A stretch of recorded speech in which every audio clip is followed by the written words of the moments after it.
Kung talagang gusto ninyong i-break yung tradisyon. Ang problema, baka pagdating ng oras, kayo din yung in-invite ng Congress, ng mga senador, nasabit din sa kung ano-ano mga anomalya and controversies tulad ni Bato, war on drugs. Ayaw man po. In-invoke niya yung interparliamentary courtesy. Kung okay sa inyo, bakit hindi pwede kay Martin? Yun ang tanong natin, mga kababayan. Masyado kayong bias pagdating kay Martin Romualdez. Si Martin Romualdez iniimbestiga na ng ICI. Pero in case, halimbawa, willing kayong ganon, dapat it should be fair to everyone. Yan ang punto natin. Nakalimutan ko pala si Chis Escudero na pangalanan din. Dapat, isama na ninyo si Chis Escudero.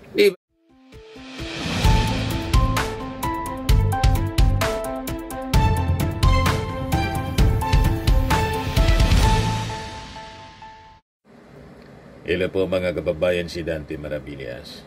Ito ngayon yung balita, mga kababayan, kahapon.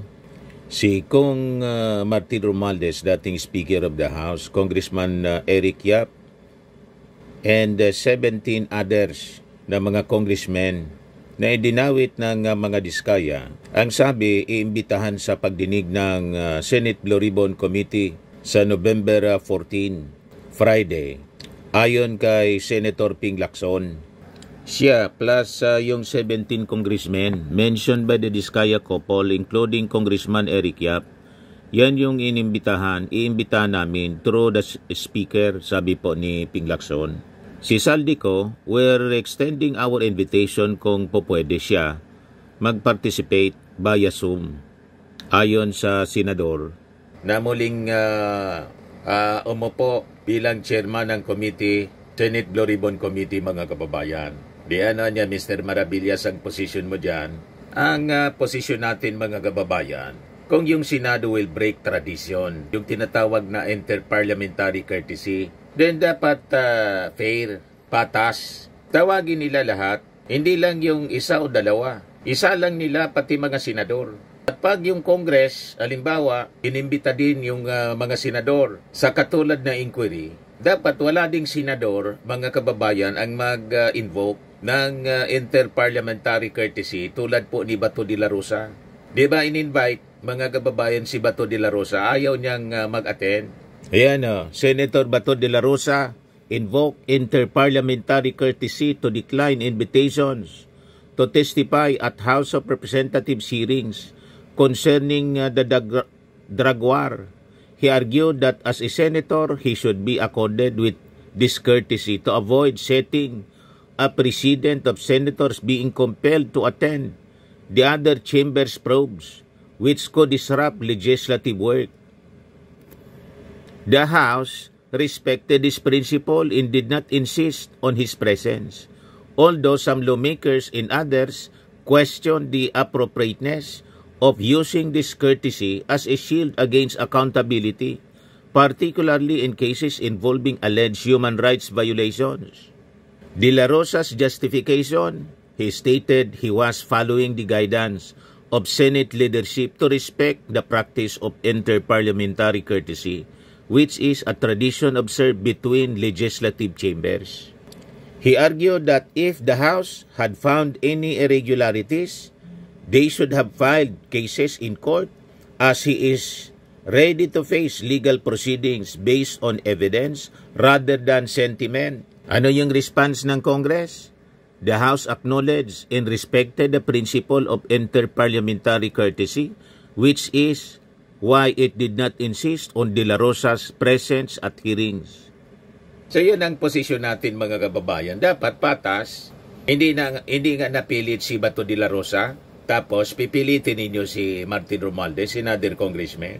Kung limbawa gusto ninyong i-break yung tradition, yung tinatawag na interparliamentary courtesy, then it should be applied to everybody. Unang-una, ang dapat ninyong unahin na imbestigahan yung mga senador mismo nasa bakuran ninyo.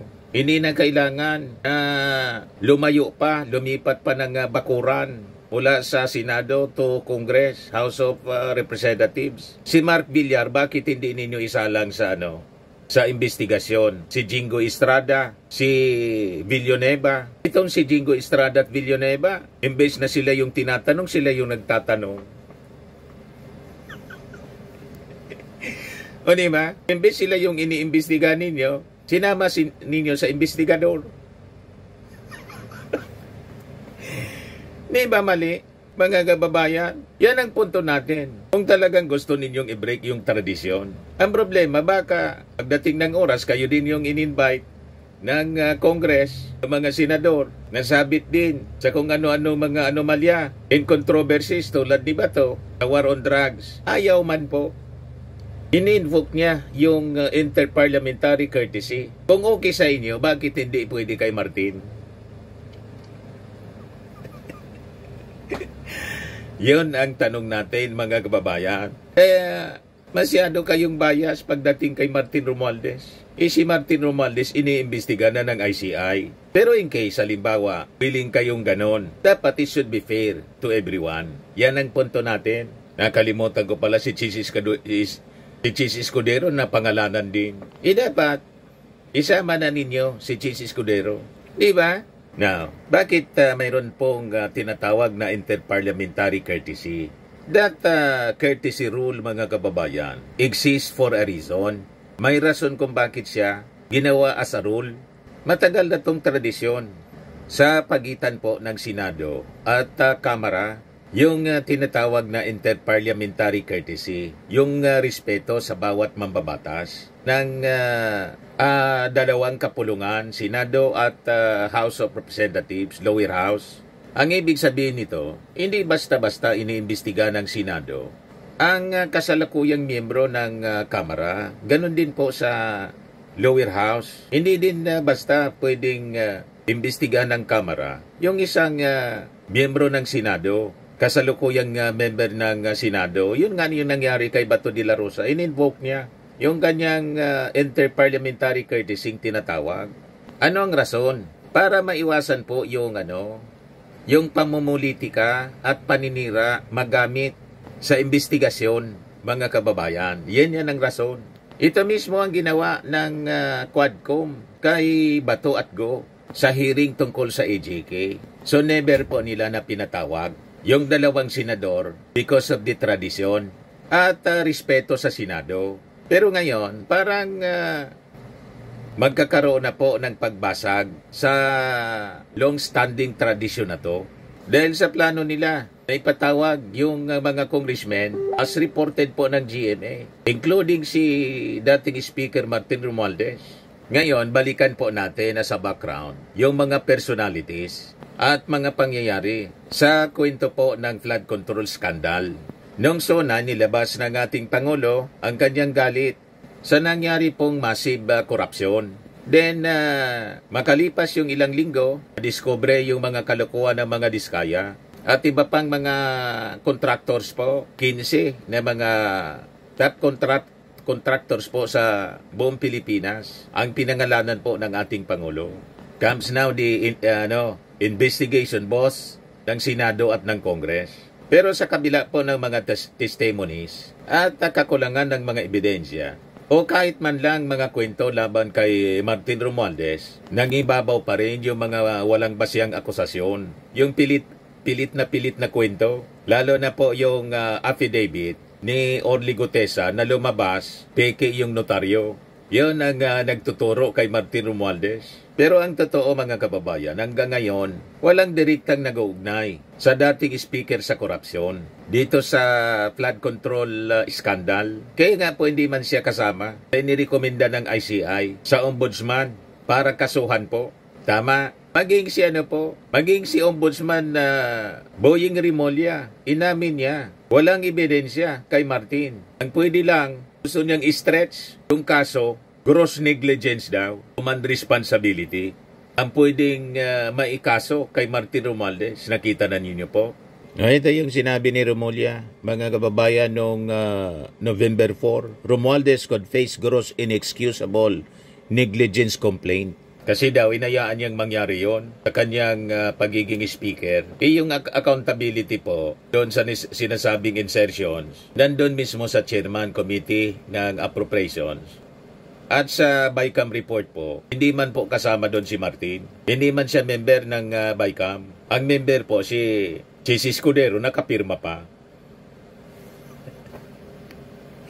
Kita ninyo? May kayo malabo pagdating po kay Martin. So makikita ninyo sa takbo ng kwento, ang tanging basihan po, yung kwentong kutsero ni Gutesa na nagtago na po at malamang hindi na magpakita. Kahit ang sabi, inimbita ni Ping Lacson para mag-appear uli po sa investigasyon, pag-resume ng investigation po sa Friday. Tingnan natin kung magpapakita pa si Gutesa. Doon pa lang po sa presentation ng affidavit, bagsak na, basag agad po. Kasi mas familiar pa si Marcoleta kaysa sa nag-execute ng affidavit ko na si Gutesa. At ang isa pa mga kababayan, ang nag-present, nagdala ng witness kay Marcoleta po, nagdala kay Gutesa kay Marcoleta, si Mike Defensor, na may history po ng witness for hire.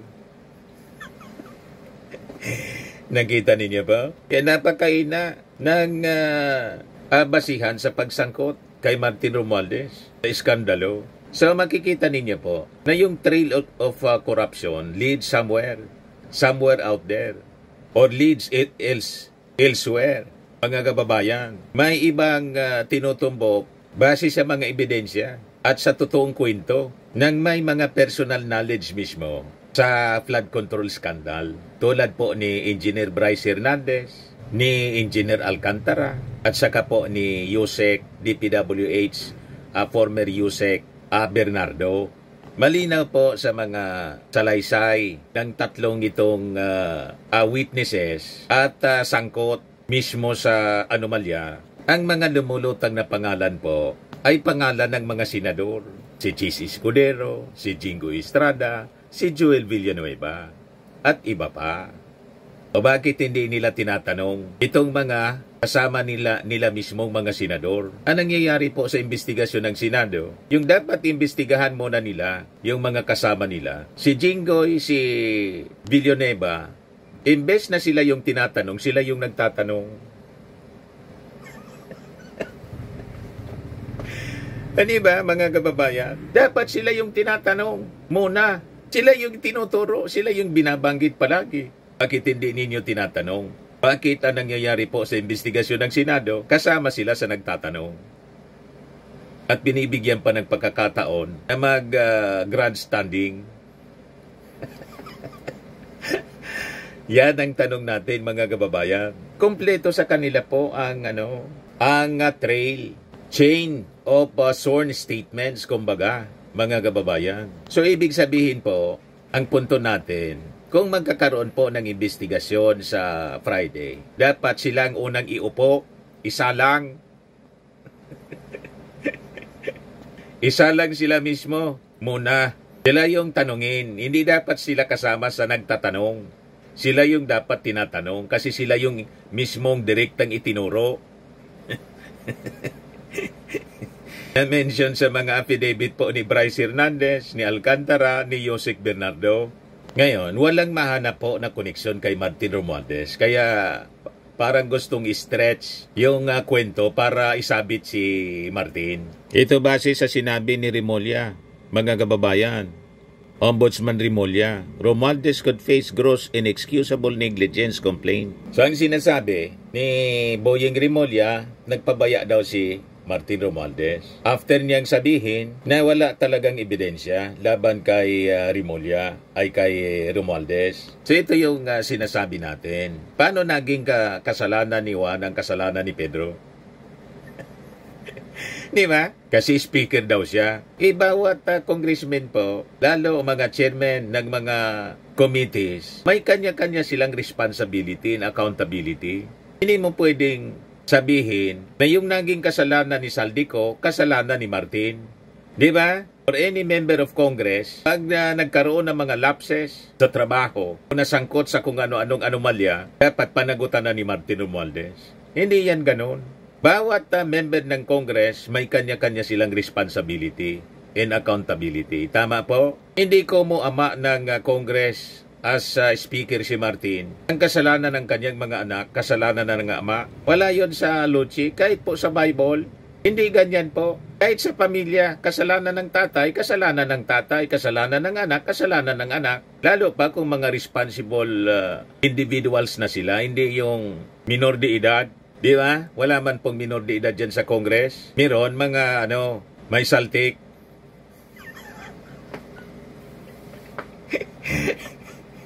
Hindi minor, kundi major saltik. Sa Congress. Di ba? Ngayon po, malinaw tinuturo ni Ezekiel. Sa Ezekiel 18 to 20 to 21. The soul that sinneth, it shall die. The son shall not bear the iniquity of the father. Kung ano yung kabuktutan, iniquity, or kasalanan ng ama, hindi kasalanan ng anak. Yan o. The son shall not bear the iniquity of the father. Neither shall the father bear the iniquity of the son. The righteousness of the righteous shall be upon him, and the wickedness of the wicked shall be upon him. Kung ano yung kabutihan ng isa, kabutihan din niya. Iyon. At yung kabuktutan ng isa, kabuktutan niya. Halimbawa ako gumawa ng kabuktutan, walang kinalaman doon sa kabuktutan kong ginawa yung tatay ko or yung kapatid ko.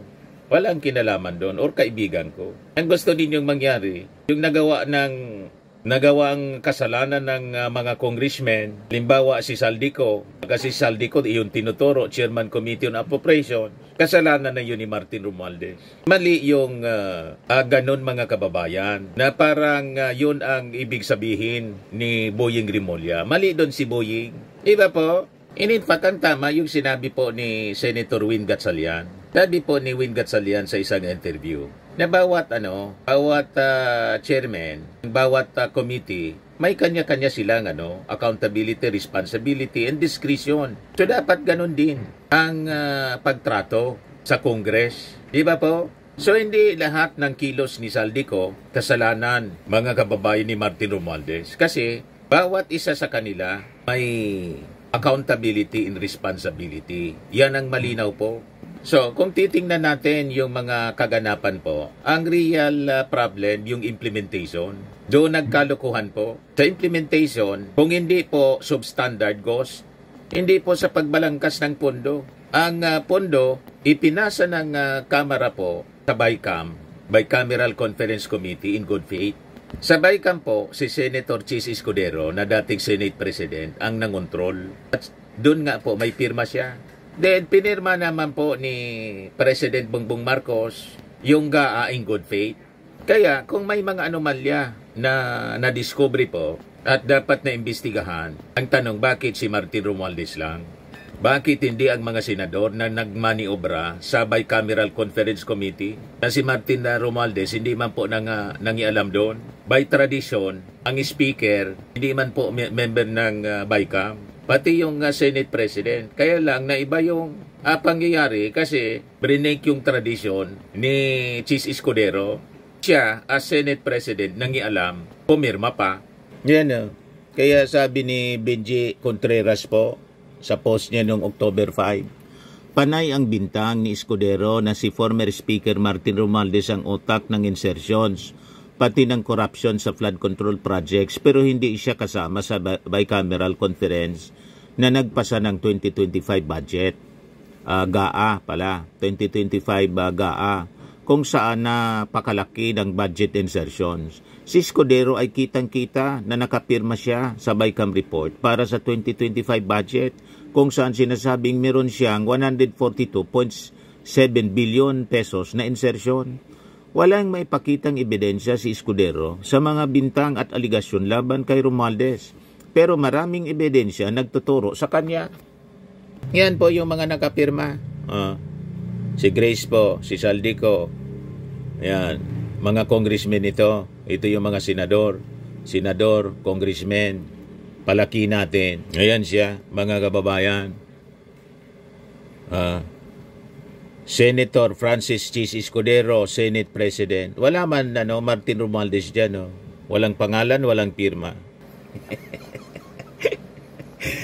You see, kinugulo nila ang kwento, mga kababayan. Pero pag tiningnan mo yung ebidensya, wala man pong ebidensya. Mayroon lang po, kwentos nila, kwentong kutsiro. Ang maririnig mo, mga propaganda nila, mga kababayan. Ngayon ang paulit-ulit nating nililinaw po kasi paulit-ulit nilang ginugulo ang kwento. So ang malinaw po, walang ebidensya kay Martin. Ang testigo sa kanya, laban sa kanya, si Orly Gutesa, discredited na po.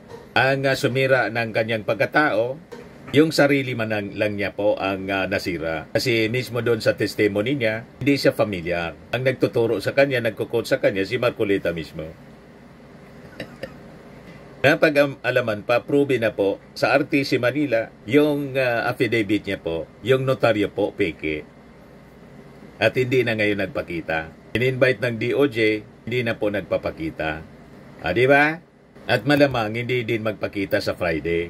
So makikita ninyo po, ang trail ng iskandalo, corruption scandal sa flood control, tumuturo po sa ilang mga senador. Kay Chis Escudero, kay Jinggoy, kay Joel Villanueva. Malamang madagdagan pa yung mga senador na masasabit. Yung iba nagdi-deny, yung iba tahimik. O diba? Sila mo na ang tanungin ninyo. Kasi sila ang itinuturo base sa ebidensya. Now, kung bibigyan ng respeto pa rin yung tinatawag na interparliamentary courtesy, dapat po iwasan siguro ng Senado yung pamumulitika sa kapwa institusyon. Ganon. Pero kung gusto na nilang i-break yung interparliamentary courtesy, wala mang problema. Pero dapat patas. Lahat ipatawag. Pati yung mga senador na sinasangkot. Unahin nyo na dapat tanungin. Nandyan lang sa bakuran ninyo. Kasama ninyo mismo. Wag dapat sila yung nagtatanong. Dapat sila yung tinatanong. Wag puro drama. Patas dapat. Hindi yung patas-patasan. Di ba po? Ipapatawag ninyo yung mga congressmen. Kasama si dating Speaker Martin. Ipatawag na ninyo lahat. Kasama yung mga senador. Si Mark Villar, si Bongo, si Chis Escudero. Tanungin na ninyo. Hindi yung sila yung nagtatanong. Sila yung dapat na tinatanong para magpaliwanag. Sila yung mismong nakapirma. At sila mismo yung inuugnay. May mga pangalan, si Mark Villar, dating DPWH Secretary. Si Bongo, yung kanyang pamilya, kontraktor. At nakipag-partner sa mga diskaya. Alangan naman. Di ba po, mga kababayan? Sa mga naghanap ng malinis and spacious fitness gym, pumunta lang po kayo sa aming Colossal Fitness Gym. We also offer Grab Car Rental with our brand new 2023 model ng Toyota Innova. We also accept booking for those who are planning to travel via PAL, Cebu Pacific, and other airline companies, local and international, and bills payment for Meralco Bills, PLDT, Aleco Bills, etc. Ang Colossal Fitness Gym is located at 3rd floor Security Bank Building, Landco Business Park, Legazpi City, Albay.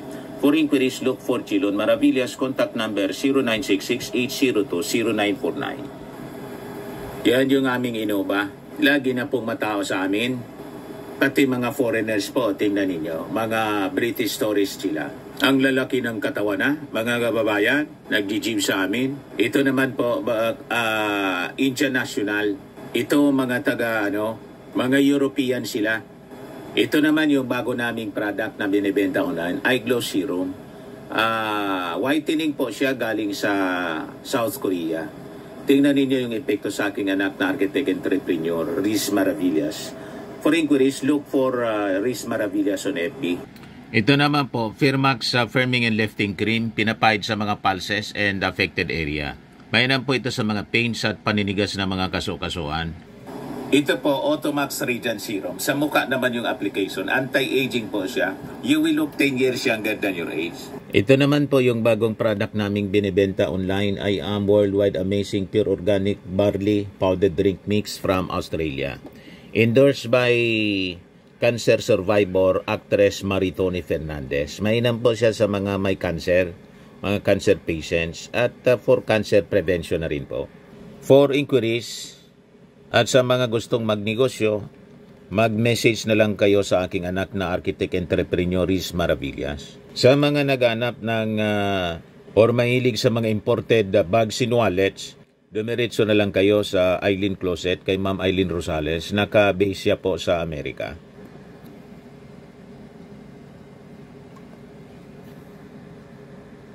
Sa mga mahilig po magpa-spa, pati mga dental services, Pamper City by OMG, your luxury escape. Matatagpuan po sa Asiana City, Parañaque City, Metro Manila. Yan po. The essence of timeless beauty. Di ba?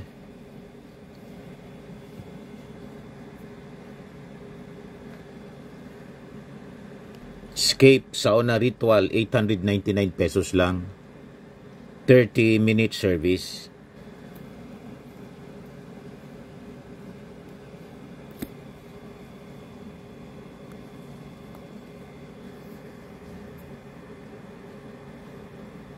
Napakagandang lugar mga kababayan.